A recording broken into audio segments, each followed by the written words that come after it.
कैसे हैं आप सभी लोग? चलो हम dual nature of radiation and matter का लेक्चर नंबर 2 स्टार्ट कर लेते हैं। ठीक है, जिसमें हम क्या पढ़ेंगे, हम शॉर्ट क्वेश्चन पढ़ेंगे और वेरी शॉर्ट क्वेश्चन हम पढ़ेंगे। ठीक है, नहीं शॉर्ट पढ़ेंगे, केस बेस्ड पढ़ेंगे, लॉन्ग क्वेश्चंस पढ़ेंगे।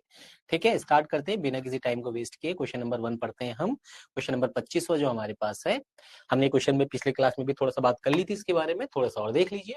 ठीक है, तो a laser beam of frequency कितना, 3 into 10 to the power 14 hertz, क्या दे रखी है frequency, produces average power of 9 milliwatt, क्या 9 मिली वॉट का एवरेज पावर देता है। Find the energy of the photon, निकालना है हमें, of the beam, and the number of photon emitted per second on an average by the source. ठीक है, ये चीज हम एक बार देख चुके हैं, कोई दिक्कत नहीं है। तो वही बात करते हैं हिंदी में। E is equal to H mu होता है, हम जानते हैं क्या होता है। एनर्जी फोटोन की बात करते हैं, H into Planck constant into frequency की बात करता है। फ्रीक्वेंसी अपना गिवन है, प्लांक कांस्टेंट अपन लोगों को पता रहता है, कोई बड़ी चीज नहीं है। एनर्जी हमने निकाल ली, हमसे पूछा नंबर ऑफ फोटो इलेक्ट्रॉन कितना एमिट होंगे, पावर हमें गिवन है, एनर्जी हमने निकाल ली है, तो नंबर ऑफ कितना हो जाएगा, P बाई ई। ठीक है, तो सिंपल सी बात है, पावर अपने पास है 9 milliwatt divided by energy of a photon is equals to 4.5 into 10 to the power 16 photon was emitted। ठीक है, सिंपल क्वेश्चन था, पिछले क्लास में हम देख चुके थे 25वें को। ओके, चलो अब बात करते हैं हम 26वें क्वेश्चन की। 26वां क्वेश्चन है, answer the following giving reason. The speed of emitted electron depend on the work function of photosensitive surface। The speed of emitted electron, जो काइनेटिक एनर्जी की बात होती है, depend on the work function of photosensitive surface. किस पे depend करता है, work function of photosensitive surface for the incident radiation of the given frequency. ठीक है, फॉर किसके लिए, जो इंसिडेंट रेडिएशन है उसकी फ्रीक्वेंसी के लिए वर्क फंक्शन पे डिपेंड करेगा क्या चीज, उसकी एमिटेड इलेक्ट्रॉन की स्पीड। ठीक है, और बी बात कर रहा है the stopping potential V naught increase linearly. Stopping potential V naught linearly increase करता है with the frequency of incident radiation. क्या बोलते हैं, आप हम बोल सकते हैं आपतित विकिरण की, यानी जो पढ़ने वाली है आपतित विकिरण की आवृत्ति के साथ कैसे होता है, रेखीय रूप से बढ़ता है for a given photosensitive surface, किसी दिए गए। और तीसरी बात कर रहा है the photo electric current increase linearly with intensity of incident radiation for a given surface. अब इन तीनों को हमको क्या बताना है, रीजन बताना है। ठीक है, तो हिंदी में आप पढ़ सकते हैं, निम्नलिखित का कारण सहित उत्तर दीजिए। सीबीएसई 2024 का आपका क्वेश्चन है। तो पहला वाला हमसे बोलता है, देखो अब समझने की कोशिश करते हैं, क्वेश्चन हमने पढ़ लिए। वो पहला वाला कह रहा है भैया जो काइनेटिक एनर्जी है वो क्या फ्रीक्वेंसी पे भी डिपेंड करेगी और वर्क फंक्शन की भी बात करेगा, बिल्कुल करेगा। तो हमने जो बेसिक काइनेटिक एनर्जी के लिए जो इक्वेशन पढ़ी है, बार बार मैं बोला हूं कि इसी इक्वेशन से रिलेटेड पूरा चैप्टर है। हम बोलते हैं काइनेटिक एनर्जी मैक्स या kinetic energy equals to half mv square होता है, और जो क्या होता है एच मी, यानी एच म्यू क्या होता है अपने पास, ई होता है फोटोन एनर्जी माइनस फाई अपने पास वर्क फंक्शन होता है। ये हम तो सब जानते हैं, अभी तक कोई दिक्कत नहीं है ना, ये होता है। तो यहां से क्या पता चला, फोटोन की जितनी एनर्जी आई उसमें से उसका वर्क फंक्शन माइनस कर दो, वो अपना काइनेटिक एनर्जी दे देगा। यही तो इक्वेशन का मतलब हुआ, चाहे इक्वेशन हम ड्राइव करें अभी या ना करें। हमको जो इक्वेशन पता है पहले हम उसकी बात करते हैं। उससे मतलब ये हुआ जो काइनेटिक एनर्जी है वो, जो काइनेटिक एनर्जी है, जो फोटोन एनर्जी लेके आया, उसने कुछ काम वर्क फंक्शन के लिए उसके वहां पैसे जमा कराए और कुछ पैसों से वो सामान उठा के ले गया। तो from the above relation it is clear that the kinetic energy of the emitted photon depend upon the work function. सीधी सी बात है। अब किसी मेटल का वर्क फंक्शन 200 है, किसी का 300 है, एज अ नंबर बोल रहा हूं मैं, एज अ एग्जांपल। किसी का 400 है, किसी का 500 है, तो फोटोन की एनर्जी तो लिमिटेड है ना, 10 फोटोन तो वही एनर्जी लेके आ रहे हैं, किसी से वो निकाल ही नहीं पाएंगे। कोई ज्यादा वर्क फंक्शन वाला होगा तो वहां से वो निकाल ही नहीं पाएंगे। जहां मतलब जैसे हम बाइक किराए पे लेते हैं, पैसा देते हैं फिर बाइक ले जाते हैं, वाला सिस्टम है। अब ज्यादा किराया है बाइक का तो हम ले ही नहीं जा पाएंगे, है ना। बाइक अपना इलेक्ट्रॉन है, ठीक है, ठीक। Hence the speed of emitted electron depend upon the work function. सीधी सी बात है, डिपेंड करती है। ठीक है, और दूसरा क्वेश्चन हमसे पूछ रहा था कि the stopping potential V naught increases linearly with the incident frequency. हाँ, ऐसा होता है। Stopping potential. फिर हम इक्वेशन की बात करते हैं। इक्वेशन हम जानते हैं, सेम इक्वेशन काइनेटिक, हम बोल सकते हैं EV naught is equal to kinetic energy is equal to H mu minus five. ठीक है, ओके। अब अगर कांस्टेंट, अगर मटेरियल कैसा है, कांस्टेंट फाइव है, एक ही मटेरियल है और डिफरेंट डिफरेंट अपने क्या मारे उस पे, डिफरेंट डिफरेंट क्या किया उस पे, डिफरेंट डिफरेंट फ्रीक्वेंसी की आप क्या मारते हो उस पे, इंसिडेंट रेडिएशन मारते हो। तो उस केस में हमारा क्या है सिस्टम, अगर मान के चलो वर्क फंक्शन एक ही मटेरियल है, तो V naught stopping potential directly proportional हो जाता है इंसिडेंट फ्रीक्वेंसी के, फ्रीक्वेंसी के, किसके, डायरेक्टली प्रोपोर्शनल। डायरेक्टली प्रोपोर्शनल का साइन हटाते ही हमारे पास एक कांस्टेंट की बात होती है, होती है। तो इसका मतलब डायरेक्टली प्रोपोर्शनल का मतलब फ्रीक्वेंसी बढ़ेगी स्टॉपिंग पोटेंशियल बढ़ेगा, फ्रीक्वेंसी बढ़ेगी स्टॉपिंग पोटेंशियल बढ़ेगा, फ्रीक्वेंसी बढ़ेगी स्टॉपिंग पोटेंशियल बढ़ते जाएगा, बढ़ते जाएगा, बढ़ते जाएगा। तो इसका मतलब दोनों एक दूसरे के साथ लीनियरली इंक्रीज करते हैं, बिल्कुल। और सी पार्ट हमसे पूछा था, photo electric current increases linearly with the intensity of the incident radiation. क्या बोल रहा है, the photo electric current increases linearly with the intensity of the incident radiation for a given surface, for a given surface। अब given surface का मतलब क्या है कि वर्क फंक्शन हमारे पास कांस्टेंट है यहाँ पे। तो फोटो इलेक्ट्रिक करंट जैसी हम इंटेंसिटी बढ़ाते जाएंगे, फोटो करंट बढ़ते जाएगा। इंटेंसिटी का मतलब है तीव्रता। आप पत्थर से मार रहे हो जमीन पे, अपनी स्पीड बढ़ा दी पत्थर मारने की, इलेक्ट्रॉन पहले एक बाहर आ रहा था, अब स्पीड बढ़ा दी तो अब दो बाहर आ रहा है, अब ज्यादा एनर्जी से आप मार रहे हो। तो सीधी सी बात है, ये चीजें हम सब जानते हैं, बहुत इजी से क्वेश्चन है ये। The intensity of incident radiation increases the number of photons incident on the metal surface increases. क्या होता है, the number of photon incident on the metal surface increases. ठीक है, क्या करता है, the intensity of incident radiation increases the number of photon incident on a metal surface. Number of photon को बढ़ा देगा या उनको तेज कर देगा। सिंपल बात से दोनों से हमारी इंटेंसिटी ही बढ़ती है। As a result number of electron ejected from the metal surface increases, जिसकी वजह से ज्यादा इलेक्ट्रॉन बाहर आते हैं। ठीक है, more photo electron ejected result in more photo electric current. ज्यादा फोटो इलेक्ट्रॉन इजेक्ट होने का मतलब है हमें ज्यादा करंट मिलेगा। भाई इलेक्ट्रॉन ही तो, इलेक्ट्रॉन का जो फ्लो है, जो चार्ज का फ्लो है, इसका मतलब वो करंट देगा। तो ज्यादा वो निकलेगा तो हमें ज्यादा करंट मिलेगा, सीधी सी बात है। तो ये क्या होगा, फोटो इलेक्ट्रिक करंट इंक्रीज करेगा linearly with increase in the intensity. ठीक है, ऐसा नहीं है, देखो आप बोलोगे सर इसमें लीनियरली का कैसा पता चलेगा। देखो एक सिंपल सी बात है कि हमने जैसे ही इंटेंसिटी बढ़ाई वैसे ही फोटो इलेक्ट्रॉन करंट क्या हुआ अपना इंक्रीज करिए। ऐसा तो नहीं है कि थोड़ी देर के बाद इंक्रीज करेगा। जैसे कि हम अगर किसी सरफेस पे इंसिडेंट रेडिएशन को मारते हैं तो कुछ देर के बाद या एक मिनिमम फ्रीक्वेंसी की अपने पास इंसिडेंट रेडिएशन होनी चाहिए, जिसके बाद अपना क्या होता है, फोटो इलेक्ट्रॉन एमिट होता है। कुछ देर के बाद होता है ना, कुछ देर के बाद भी नहीं बोल सकते इसको, एक मिनिमम रेडिएशन की फ्रीक्वेंसी चाहिए हमें ना, मिनिमम फ्रीक्वेंसी की रेडिएशन चाहिए। अब यहाँ पे ऐसा कुछ नहीं है, यहाँ पे इंटेंसिटी, इलेक्ट्रॉन पहले फोटो इलेक्ट्रॉन एमिट हो रहे थे आराम आराम से, पहले वाली बात नहीं, फोटो इलेक्ट्रॉन एमिट यहाँ पे हो रहे हैं। जैसी थोड़ा सा इंटेंसिटी बढ़ाई, थोड़ा सा फोटो इलेक्ट्रॉन बढ़े, बढ़ाते रहे फोटो इलेक्ट्रॉन बढ़ते रहे, काइनेटिक एनर्जी नहीं बढ़ती, फोटो इलेक्ट्रॉन के नंबर्स बढ़ते हैं जिससे हमारा करंट बढ़ता है। लेट्स गो क्वेश्चन नंबर 27 देखते हैं।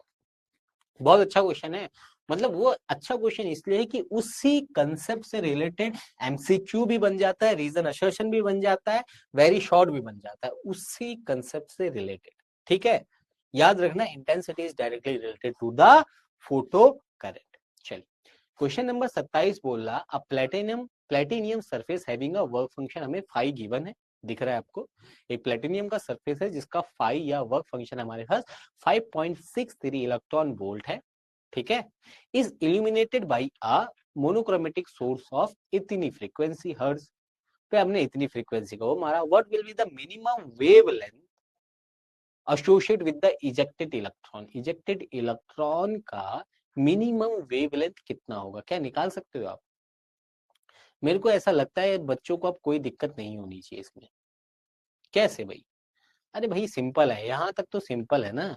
हम जानते हैं E is equal to 5 plus हमारे पास काइनेटिक एनर्जी होता है, होता है, होता है, होता है, होता है। अब यहाँ पे मेरे प्यारे बच्चों बात करो, इतना illuminated by a monochromatic source of इतना, what will be the minimum wavelength associated with the ejected photoelectron?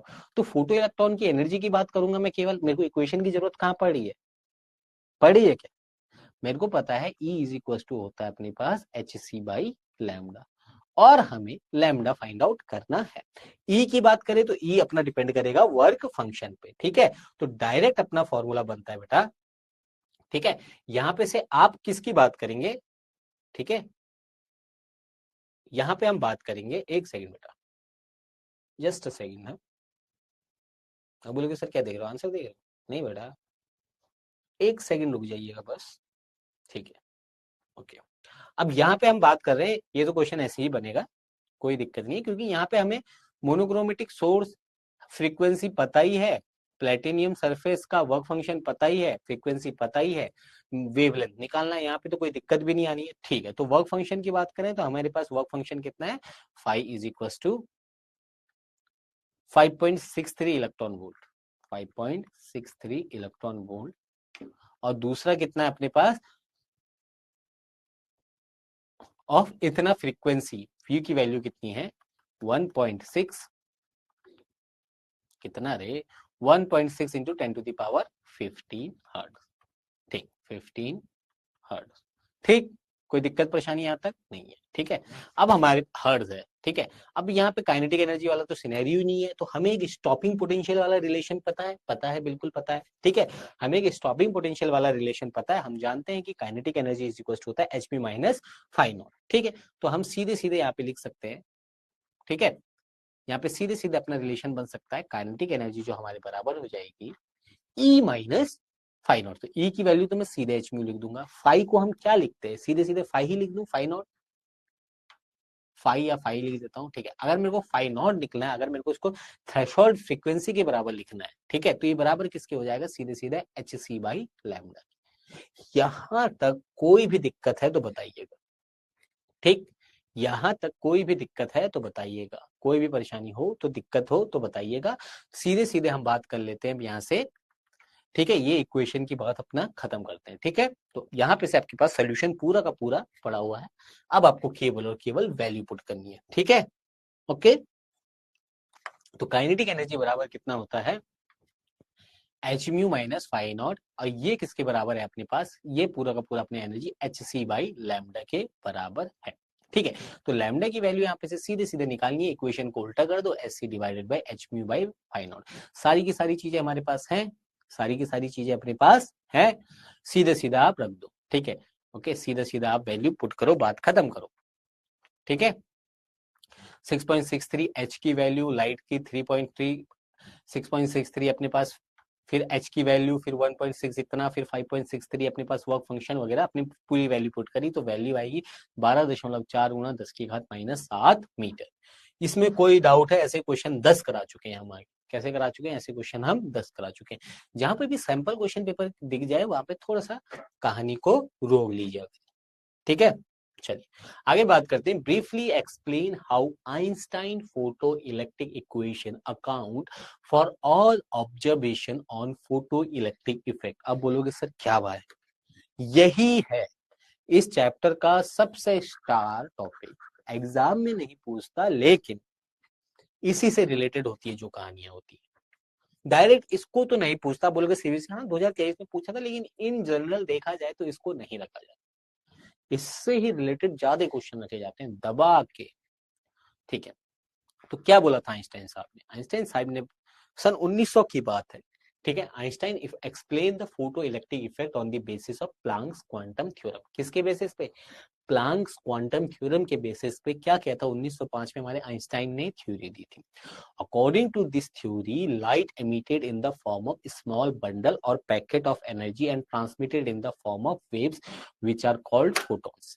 उनने बोला था the light is emitted in the form of small bundle, जो लाइट है जो वो निकलती है स्मॉल बंडल, छोटे छोटे पैकेट के फॉर्म में निकलती है, और हर एक पैकेट का जो एनर्जी होती है एचवी होती है, आपको पता है, ठीक है। और वो है ट्रांसमिट होता है in the form of wave, छोटे छोटे पैकेट आते हैं, वो मासलेस होते हैं। तभी तो एक क्वेश्चन उस टाइम पे पूछ भी सकते हैं आप लोग कि हमारे सर पे गिरते हैं तो छोटे छोटे पैकेट लगते क्यों नहीं है, उन्हें ये बोला कि वो मासलेस भी होते हैं और क्या करते हैं, वेव के फॉर्म में ट्रेवल करते हैं। The energy of photon is H mu, where mu is the frequency of light and H is a Planck universal constant. क्या है? एच क्या है अपने पास? प्लांक यूनिवर्सल कांस्टेंट है, और हर एक फोटोन की जो एनर्जी होती है वो एच म्यू होती है। और वी म्यू या वी आप जो भी बोलना चाहो आपकी मर्जी है, फ्रीक्वेंसी ऑफ द लाइट होती है। एच एफ लिखना चाहो एच एफ लिख लो। The intensity of light depend on the number of this photons. अब जो इंटेंसिटी किस पे डिपेंड कर रही है? कितने ज्यादा फोटोन है, क्योंकि ये लाइट की स्पीड से ही आएंगे, है ना। 3 × 10⁸ (8 मीटर पर सेकेंड). तो सर आपने बोला था कि वहां पे आप स्पीड बढ़ा दो। स्पीड बढ़ा सकते हैं हम, अगर हम एक्सपेरिमेंट कर रहे हैं तो हम इस फोटोन, नंबर ऑफ फोटोन ज्यादा लेजर बीम से मार रहे हैं, लेकिन लाइट ऑफ स्पीड की बात करें, अगर नेचुरल फिनोमेना की बात करें, तो हम क्या बोल रहे हैं? लेकिन वैसे एक बात है कि भैया लाइट की स्पीड तो कुछ ज्यादा ही नहीं कुछ जा ही नहीं सकता, ये भी पॉसिबल है। तो ये कंसेप्ट तो यहाँ गलत हो जाता है कि आपने स्पीड मानने लगे फर्क। लेकिन वो समझने के लिए आपकी इंटेंसिटी की बात कर सकते हैं कि इंटेंसिटी कैसे बढ़ा सकते हैं। ये अब यहाँ पे जो कंसेप्ट है हमारे इस पूरे चैप्टर में केवल इसी पे चलता है कि हम केवल और केवल नंबर ऑफ फोटोन बढ़ा देंगे। और कितना अच्छा क्वेश्चन बन सकता है ना रीजन और असर्शन में। इंटेंसिटी कैसे इंक्रीज कर सकते हैं? फोटोन की स्पीड इंक्रीज कर दिया जाए या फोटोन के नंबर इंक्रीज कर दिया जाए? बेटा गलत तो दोनों में नहीं है। अब मैं पत्थर से मार रहा हूँ किसी को, अगर मैंने इंटेंसिटी इंक्रीज करनी है तो मैंने पत्थर को और तेज फेंका तो उसकी तीव्रता तो बढ़ गई, लेकिन फोटोन तो लाइट की स्पीड से चल रहे हैं, तो इसका मतलब वो इंक्रीज कर ही नहीं सकता, उससे ज्यादा तो जा ही नहीं सकता। एक लिमिट सेट कर दी है यूनिवर्स ने, है ना। तो इसका मतलब हम नंबर ऑफ फोटोन बढ़ाएंगे। तो the intensity of light depend on the number of photon. When all the photon falls on a metal plate it transfer it's entire energy h mu, तो one electron present within the metal and itself keys to exist। अब ये क्या करता है? जैसे ही metal के surface पे गिरता है बेचारा, मेटल के सरफेस पे जब ये एच म्यू फोटोन आते आते आते गिरता है, तो इस सरफेस के सामने जो इलेक्ट्रॉन आता है अपनी पूरी एनर्जी बोलता है एच म्यू दे देता है इलेक्ट्रॉन को, और इलेक्ट्रॉन तैयार हो जाता है, चल भाई एनर्जी आ गई। अब यहाँ पे एक चीज और आती है, present within the metal and keys to exit. अब उसके बाद इसका खात्मा, ये जिसकी जिंदगी खत्म। अब इलेक्ट्रॉन के पास एनर्जी आई। अब some part of this energy is spend in taking out the electron out of the metal and remaining energy is given to the emitted electron in form of kinetic energy. अब वो पूरी की पूरी energy चले जाती है क्या? एक सेकेंड। अब क्या वो पूरी की पूरी एनर्जी क्या इलेक्ट्रॉन को मिल जाती है क्या? वो पूरी की पूरी एनर्जी इलेक्ट्रॉन को मिल जाती है कि नहीं मिल पाती? वो पूरी एनर्जी नहीं मिल पाती। क्यों? जो इलेक्ट्रॉन्स हैं यहाँ, इसके अंदर क्या होंगे? एटम्स होंगे। क्या होंगे मेरे प्यारे बच्चों? एटम्स होंगे, बहुत सारे होंगे। तो ये पूरा एटम है, तो इलेक्ट्रॉन होंगे, प्रोटॉन होंगे, कुछ इलेक्ट्रॉन यहाँ पे, कुछ एटम यहाँ पे, कुछ एटम, कुछ एटम। तो आउटर शेल में होंगे। अब कुछ इलेक्ट्रॉन यहाँ भी बंधे होंगे। अब इसके लिए तो इसका भी प्रोटॉन है, इसका भी प्रोटॉन है, इसके नीचे इलेक्ट्रॉन है, इसका भी प्रोटॉन है। तो नीचे वाले तो बंधे हैं, ऊपर वाले जो सबसे आउटर शेल में हैं वो केवल खुले हैं, लेकिन उनपे भी एक पावर लगा हुआ है, उनपे भी एक न्यूक्लियर बाइंडिंग एनर्जी तो प्रोटॉन पे लगती है, लेकिन उनमें भी एक बाइंडिंग एनर्जी है, तभी तो प्रोटॉन के अंदर रुके हुए हैं, एटम के अंदर रुके हुए। तो उससे ज्यादा एनर्जी देनी पड़ेगी, जिसको हम कहते हैं वर्क फंक्शन। ठीक है, ठीक है। तो electron not emitted from the metal surface itself, the electron which are emitted from inside the metal collide with the atom in their way to the surface, due to which they lose some energy. Hence electron from different energy are released from the material। ठीक है। तो जो अंदर वाले होते हैं उनके पास energy तो जाती है, लेकिन बाहर आते आते वो टकरा जाते हैं। ठीक है। लेकिन केवल और केवल जो बाहर वाले सरफेस होते हैं, जो सरफेस पे प्रेजेंट होते हैं, जो दरवाजे पे ही खड़े हैं, वो बाहर निकलते हैं। Hence, electron of different energy are released from the metal.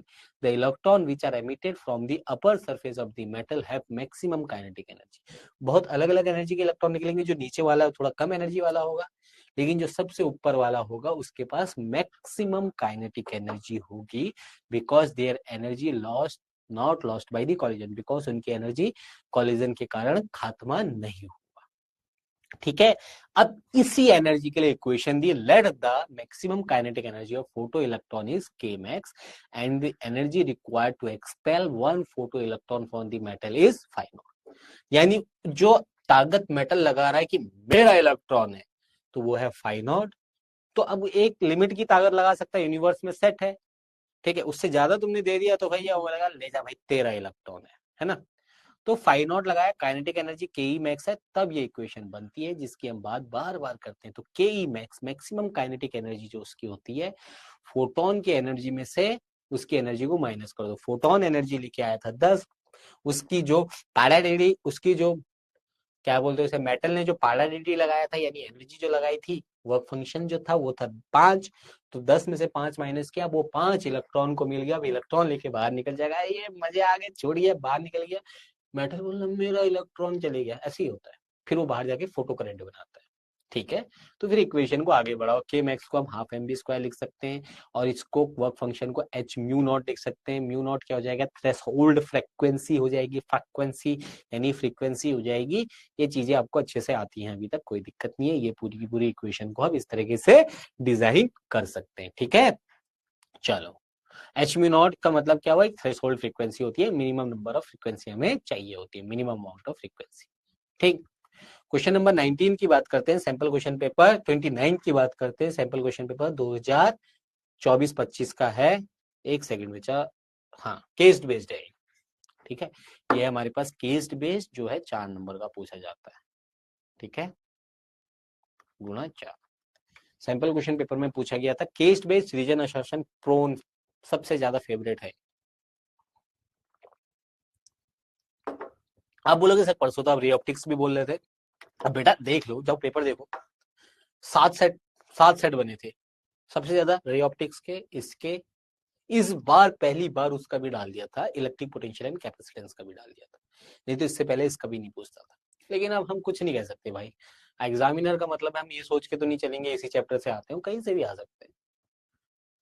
Late them to do their work, और जो हमारा काम है हम वो काम करेंगे, ठीक है। हमारा काम है पढ़ने का, हम अपना काम करेंगे, दो जो उनका काम है उनको करने दो, क्वेश्चन कोई भी डाले हम पढ़ के जाएंगे, सीधी सी बात ये रही। हमें सोचेंगे ही नहीं कि ये वाला क्वेश्चन है, ये वाला क्वेश्चन है। हाँ, इंपॉर्टेंस जहाँ पे है, ज्यादा दिखती है, वहां पे हमको फोकस करना है। तो पूरा का पूरा आप पढ़ सकते हैं एक बार, ठीक है। क्या बोल रहे हैं, कहानी बोलता है, it is a phenomena of emission of electron from a metallic surface when the light is of a suitable frequencies incident on it, the emitted photo electron are called photo electron. अभी हम उसी की बात कर रहे थे, nearly all metal exhibits the effect with ultraviolet light. सारे के सारे मेटल अल्ट्रावायलेट लाइट के साथ ये वाला इफेक्ट दिखाते हैं, but the alkali metals like lithium, sodium, potassium, caesium, etc show this effect with visible light. कुछ अल्काली मेटल जैसे lithium, sodium, potassium, caesium, etc, याद कर लो, ये मेटल कभी कभी पूछ लेता है एग्जाम में, ठीक है। ये विजिबल लाइट के साथ भी दिखा देते हैं, बट जो ऑल मेटल होते हैं, नॉर्मल मेटल्स होते हैं, जो जिंदगी जिनकी अच्छी चल रही है, वो अल्ट्रावायलेट लाइट के साथ दिखाते हैं। तो ये आपके पास, ठीक है। अभी पूरी कहानी आप पढ़ सकते हैं, इंस्टेंटेनियस प्रोसेस होती है, मतलब जैसे ही इलेक्ट्रॉन नीचे टप्पा, जैसे ही फोटोन टच करता है वैसे ही इलेक्ट्रॉन निकलता है, बीच में कोई भी टाइम लैग नहीं होता है, ठीक है। Number of photo electron emitted per second is directly proportional to the intensity of light. यही बात मैं पूरे लेक्चर से करते हुए आ रहा हूँ, ठीक है। The maximum kinetic energy of photo electron emitted from a given metal surface is independent of the intensity of the, ठीक है, काइनेटिक एनर्जी इंडिपेंडेंट होती है। मैं पढ़ाता तो नहीं हूँ इस चीज को, ठीक है, ओके। तो लेकिन फिर उसके बाद मैं आपसे बोलता हूँ, जिसको पढ़ना है हिंदी में भी पढ़ लेना, ये रहा पूरा कहानी है। क्योंकि मैं आपसे यही बोलता हूँ कि एक बार पहले क्वेश्चन लगा के देख लो, अगर डेटा और डायग्राम नहीं है तो फिर उसका कोई मतलब भी नहीं है, पूरी कहानी है, रियल में कहानी होती है, खाली बिना मतलब, ठीक है। देखो अब क्वेश्चन देखते हैं, अगर क्वेश्चन में मजा आ गया तो मजा आ गया। क्या बोल रहा है, in a photo electric experiment plate current is plotted against anode potential, ठीक है। प्लेट का जो करंट है, ये फोटो इलेक्ट्रॉन करंट है, ये एनोड पोटेंशियल के खिलाफ प्लॉट किया गया है, ठीक है, कर दिया गया है, ठीक। तो इसके बाद वो ऑप्शन में पूछेगा A and B will have same intensity. चलो, ए और बी की सेम इंटेंसिटी है, अच्छा, आई से इंटेंसिटी और आई से करंट, बात वही है, ठीक है। प्लेट धारा को एनोड में हो, इंटेंसिटी का मतलब क्या हो गया, इंटेंसिटी ज्यादा तो करंट ज्यादा, इंटेंसिटी ज्यादा तो करंट ज्यादा। अब यहां से मैं आई से इंटेंसिटी बोलूं, आई से करंट बोलूं, क्या फर्क पड़ता है, लेकिन वो करंट है डायग्राम में, you have to know it, ठीक है। चलो, I for current, I for intensity, बात सेम ही है, जितनी ज्यादा इंटेंसिटी उतना ज्यादा करंट। अब उसने बोला ए और बी की इंटेंसिटी सेम है, भाई देखो, ए और बी की इंटेंसिटी सेम है क्या, ये ए यहाँ काट रहा है, बी यहाँ काट रहा है, हम आगे क्यों पढ़े भाई क्वेश्चन में, ये जब सही नहीं है, बी और C will have different intensity, B और सी उसका लगभग लगभग अलग अलग तो कट रहा है, लेकिन सामने आगे जाके मिल जा रहा है। तो ये सही है या गलत है, ये आपके लिए है। बी और C will have different intensity while A and B will have different frequency. A and B की क्या हो सकती है, डिफरेंट फ्रीक्वेंसी हो सकती है। ठीक है, तो ए और बी और सी की डिफरेंट इंटेंसिटी नहीं दिख रही है मैं डायग्राम से। उसके बाद बोला ए और B will have different intensity, A और बी हैव डिफरेंट इंटेंसिटी। चलो ए और बी की इंटेंसिटी तो डिफरेंट है, चलो मान लिया। आगे पढ़ो, while बी और C will have equal frequency. भाई कैसे यार, ऑप्शन नंबर सी भी गलत है। ऑप्शन नंबर डी पढ़ो, B and C will have equal intensity, diagram से दिख रहा है। while A and B will have same frequency, ये भी डायग्राम से दिख रहा है। ठीक, कोई दिक्कत परेशानी यहाँ तक नहीं होनी चाहिए।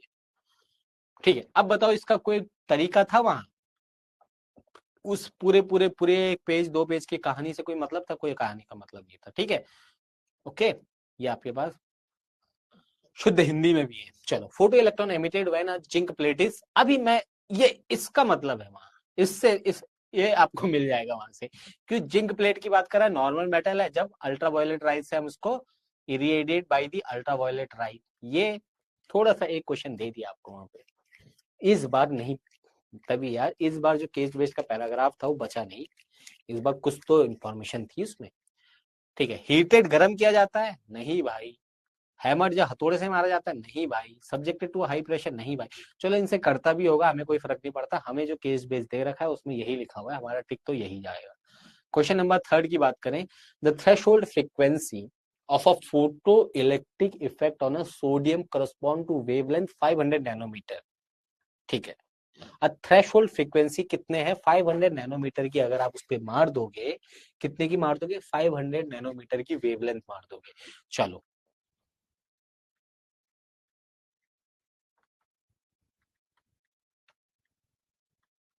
ठीक है, it's work function is about, इसका वर्क फंक्शन फाई आपको कैलकुलेट करना है। अब मेरे को एक चीज बताओ बच्चों, नहीं कर पाओगे क्या इसको? ऐसे 10 क्वेश्चन कर चुके हैं हम, आगे बताओ इसको भी नहीं कर पाओगे क्या? बताओ, थ्रेशोल्ड फ्रीक्वेंसी की बात कर रहा है। अब ये फाई बराबर कितना हो जाता है, it's work function threshold frequency, इसको ही एच म्यू नॉट लिखते हैं, और म्यू नॉट को हम क्या लिख देते हैं, सी बाई लैम्डा नॉट लिख देंगे हम इनटू एच। वर्क फंक्शन आपके पास गिवन है, तो फाई नॉट आप निकाल लोगे नहीं निकाल लोगे, ये चीज बताओ। ठीक है, इसका आंसर आएगा ए। ये चीज मेरे को बताओ, कोई दिक्कत परेशानी यहाँ तक नहीं होने वाली, कोई सॉल्व करके दिखाने वाली चीज है भी नहीं है। ठीक है, चौथी बात करें, the maximum kinetic energy of a photo electron emitted from a surface when photon of energy 6 electron volt fall on it is 4 electron volt। क्या बोल रहा है, द मैक्सिमम काइनेटिक एनर्जी के मैक्स हमें गिवन है कितना, 4 इलेक्ट्रॉन वोल्ट। जब surface van photon की जो एनर्जी 6 इलेक्ट्रॉन वोल्ट उस पर गिरता है, the stopping potential EV not आपको निकालना है। अब बताओ इसको करने में कोई दिक्कत परेशानी आएगी क्या? 6 इलेक्ट्रॉन वोल्ट ऊर्जा के फोटोन किसी सतह पर गिरते हैं तो उससे उत्सर्जित फोटो इलेक्ट्रॉन की अधिकतम गतिज ऊर्जा 4 इलेक्ट्रॉन वोल्ट होती है। तो इतना ही तो देना पड़ेगा जिससे हम रोक पाए उसको इलेक्ट्रॉन को बाहर जाने से, वही हो जाएगा। क्या सॉल्व करना है इसमें? थोड़ा सा टाइम में देता हूं, मैंने कहा क्या पता आप कोई टिक मारो सॉल्व करने लग जाओ। उतना ही एनर्जी आपको देना पड़ता है रोकने के लिए जितना उसकी मैक्सिमम काइनेटिक एनर्जी होती है। The minimum energy required to remove an electron from a substance is called, क्या कहते हैं उसको? उसको कहते हैं हम काइनेटिक एनर्जी है, काइनेटिक एनर्जी है ना, मारा ना कट्ट मारूंगा तो सर पे। काइनेटिक एनर्जी बोल दिया, वर्क फंक्शन कहते हैं उसको। लॉन्ग क्वेश्चन की बात करते हैं, 5 नंबर का क्वेश्चन आ गया आपके पास, 5 नंबर का क्वेश्चन आ गया जिसको कहते हैं लंबा क्वेश्चन, यानी long question, long answer type into 5। तो सीबीएसई 2023 का क्वेश्चन है। ठीक है, चलो दिख रहा है डायग्राम, पोटेंशियल डिफरेंस और करंट के लिए ए बी सी डी कुछ है। तो figure shows the variation of photo electric current measure in a photo cell circuit as a function of potential difference between the plates of photo cell when light beams A, B, C, D of different wavelength are incident on a photocell. Examine the given figure and answer the following question. 4 wavelength A B C D किसी पे मारा गया तो potential difference और electric current के लिए graph दिखाया गया आई बाई साई डी। ठीक है, चलो क्वेश्चन बोल रहा है इसका आंसर दो। विच light beam has the highest frequency and why? किस लाइट बीम की जो आवृत्ति है वो अधिकतम होगी और आपको ऐसा क्यों लगता है?